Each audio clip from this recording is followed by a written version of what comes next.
say that it seems to me that a harsh environment, which is the environment we live in, creates cruel people. Although he doesn't get into the issue of negative identity per se, the French writer Denis Duclos, who is a director of the CNRS, the Research Institute in Paris, pegged the problem of the obsession with having an enemy and the violence that results from that in his book of 1994, Le Complexe de Loup-Garou, The Werewolf Complex.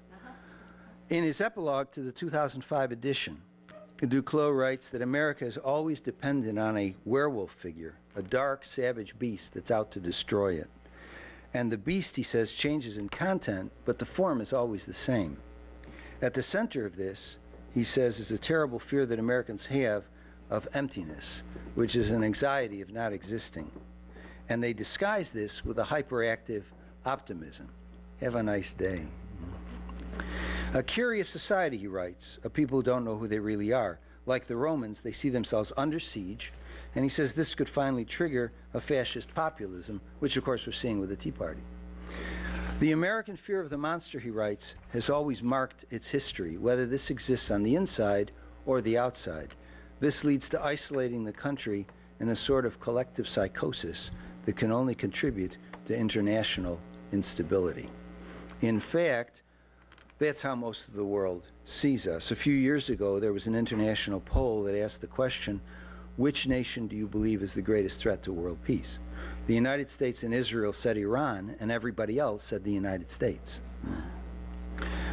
Writing in Der Spiegel last August, the German journalist Jakob Augstein argues that the United States is basically a failed state.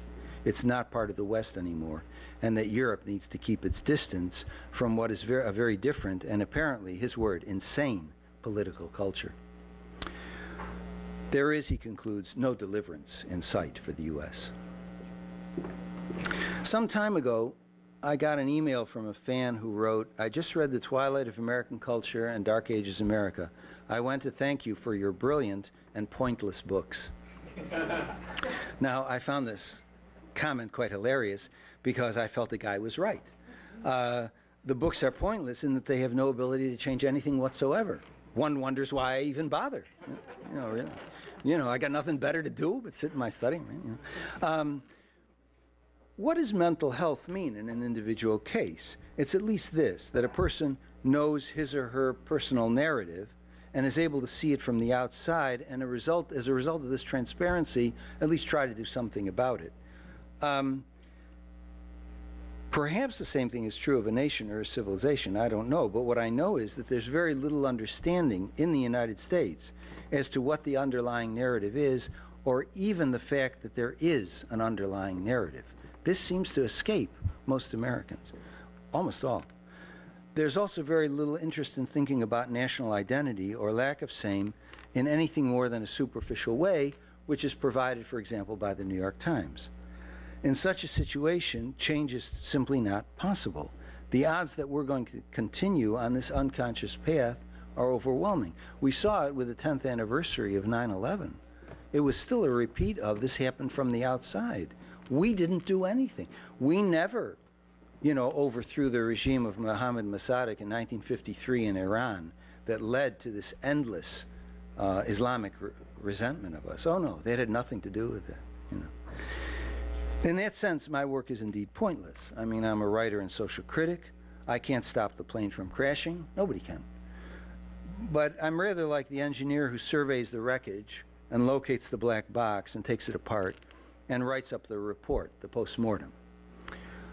And that, I believe, does have some small value because finally we need to know why America failed. Thank you very much.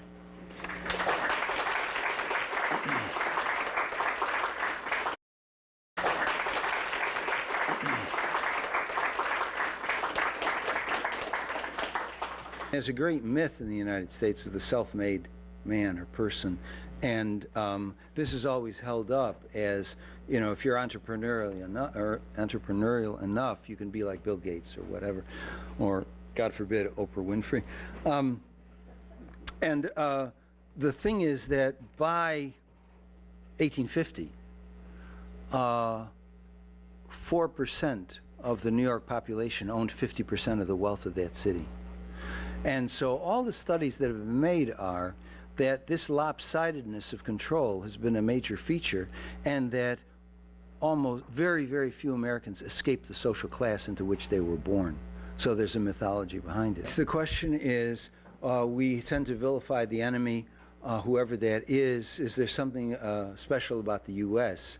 that creates that pattern? And I would say yes, for the reasons that Marshall McLuhan said. Violence reflects a search for identity. We don't know who we are. We never did. And the notion that we were Republican or anti-monarchical, those ideals of the 18th century really blew away like dandelion spores by the time the War of Independence was over. You know, the United States has always been, I mean, this is the theme of Why America Failed. It has always been a hustling culture. And basically, if your goal in life is more, then you have no goal. Because once you have more, then there's always more. You know, it never ends. So who are we and what are we doing? And once you have that kind of emptiness at the center, you're going to be quite violent. And it's why, and de Tocqueville talked about this in Democracy in America. He said, Americans are really strange. They live in a perpetual state of self-adoration. You know, they're always saying how fabulous they are. And he said, if you challenge that, they get very fierce very quickly. You know, this is 1831, you know, not too bad, not too shabby an assessment. Yeah. The question was, I must have some observations about how we're going to get out of this mess. And my answer was, you leave the mess. That's what I did. I would encourage everybody to do that.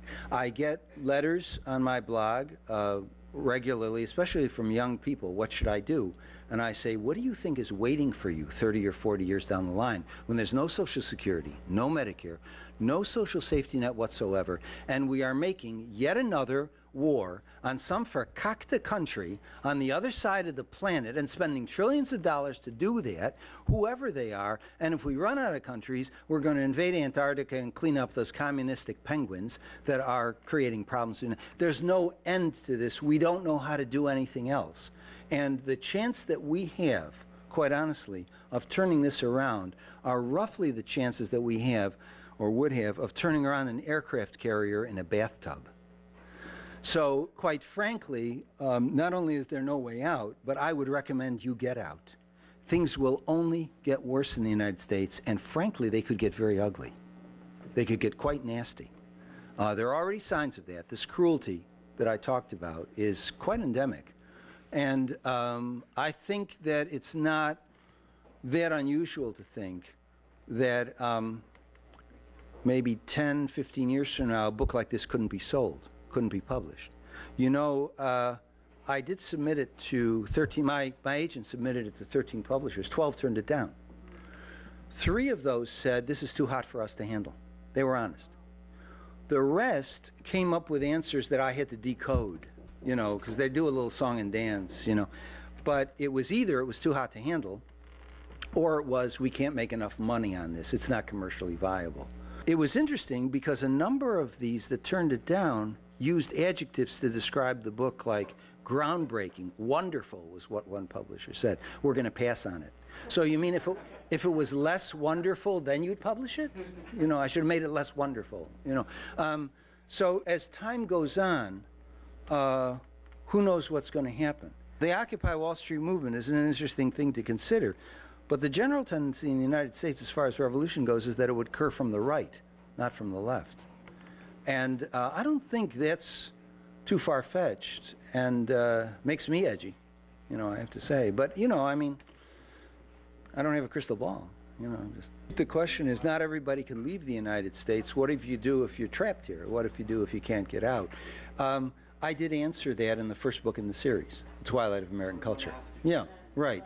Basically, look, there are 3 possibilities. One is that, that you could change the country, turn it totally upside down. That's not a possibility. The second is that you leave. Okay. The third is if you can't, you have to do a kind of inter-emigration. And that's what the monastic option was about. In other words, you have to find on a local basis, which I never was able to do. You have to find on a local basis communities, groups, grassroots organizations, study groups, whatever it is, that enable you to work toward the preservation of what's good in the culture, and then you take your chances in terms of what's going to happen.